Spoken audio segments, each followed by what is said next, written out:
Suburbia feels safe, lawnmowers humming, neighbors waving, kids laughing. We trust the faces next door, believing darkness stays outside our fences. But sometimes the real threat isn't a stranger in the shadows, it's the person who smiles at you over the hedge. These predators blend in, hiding monstrous secrets behind masks of normalcy. Tonight we uncover the chilling stories of three seemingly ordinary men, family men, neighbors, community members, who harbored unspeakable evil. Their crimes shattered the illusion of safety, proving the most terrifying monsters can live right next door. The familiar can, in an instant, become the terrifying. Let's begin. Wichita, Kansas, Park City's model citizen, Dennis Rader, was a husband, father, church leader, and the neighborhood's strict compliance officer. He enforced rules with precision, measuring lawns and upholding order, but his obsession with control ran far deeper. Secretly, Rader was the BTK Killer, bind, torture, kill, a name he taunted police with for decades.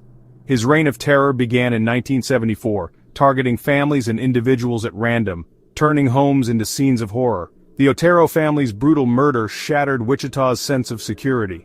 For years, BTK vanished, and the city hoped the nightmare was over. But Rader never left. He coached softball, led Boy Scouts, and installed security alarms, offering protection from the very monster he was. He relished the community's fear, hiding in plain sight, feeding his ego.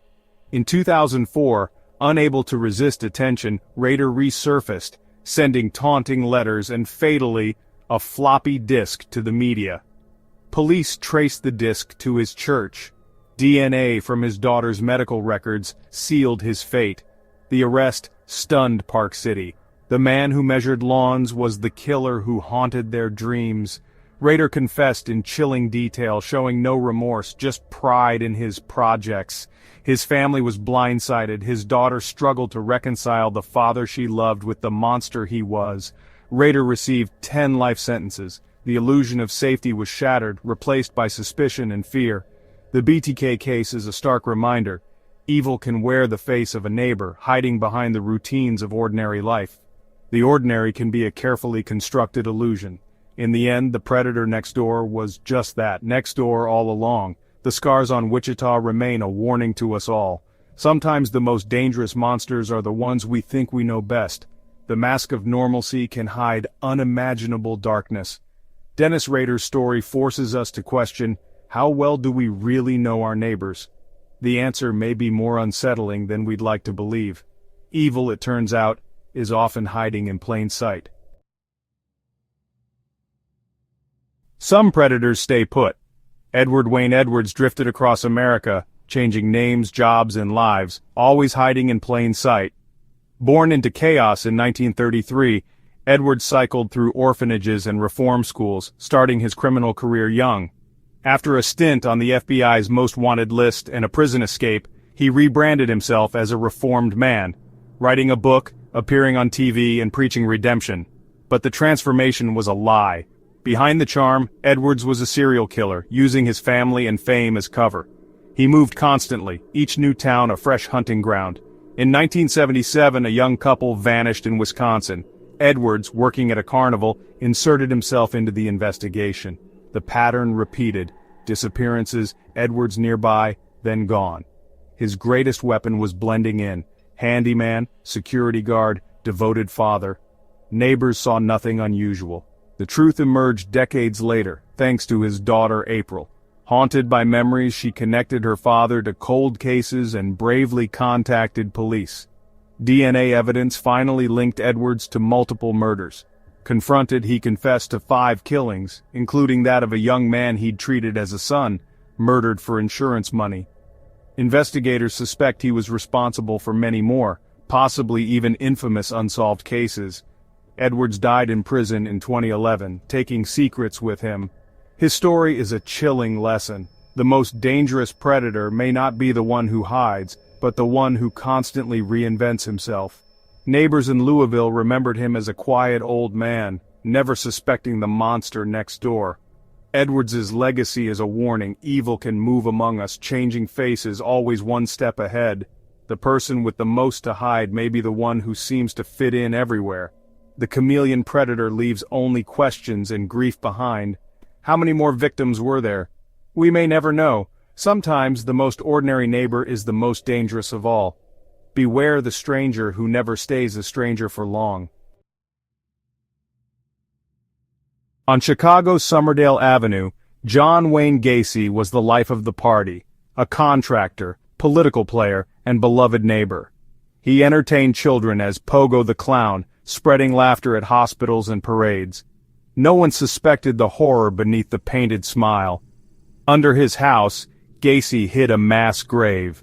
The crawlspace became the final resting place for dozens of young men and boys he lured with promises of work or fun. The disappearances began in the early 1970s. Gacy preyed on the vulnerable, runaways, hustlers, those society overlooked. He used charm and authority to gain trust, then turned his home into a torture chamber. For years, Gacy evaded suspicion. Protected by his community standing and confident demeanor, neighbors complained about a foul odor. Gacy blamed it on moisture or rodents, and people believed him. The truth unraveled in 1978, when 15-year-old Robert Peast vanished after meeting Gacy about a job. This time, police dug deeper. Surveillance, evidence, and a search warrant led investigators to the crawlspace, where they uncovered a nightmare, body after body, 29 in all. Gacy confessed to 33 murders, showing no remorse.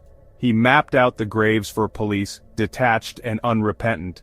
The trial was a media sensation. The image of the killer clown became a symbol of hidden evil.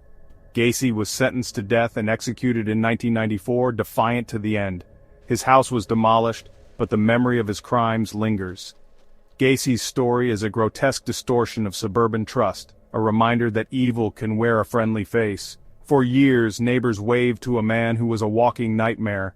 The mask of Pogo the Clown hid one of history's most sadistic killers. The lesson, the most monstrous evil can flourish behind a mask of civic responsibility and cheer. The face of evil can be the face of a friend, a neighbor, a clown. The horror was not just in what Gacy did, but in how easily he fooled everyone around him. Sometimes the scariest monsters are the ones who make us laugh. The next party on your block might hide a secret you never want to discover. The stories of Rader, Edwards, and Gacy reveal a chilling truth. Monsters aren't always strangers. They're often the people we trust most. They master the art of appearing ordinary, using normalcy as camouflage to hunt where we feel safest. Evil rarely announces itself. It arrives with a smile, a wave, a helping hand. These cases force us to ask, how well do we really know our neighbors? The ultimate horror isn't just what these men did, but who they were, reflections of what we expect a neighbor to be. Sometimes evil lives just across the street. Subscribe now for more terrifying true stories, and remember, trust is earned, never assumed.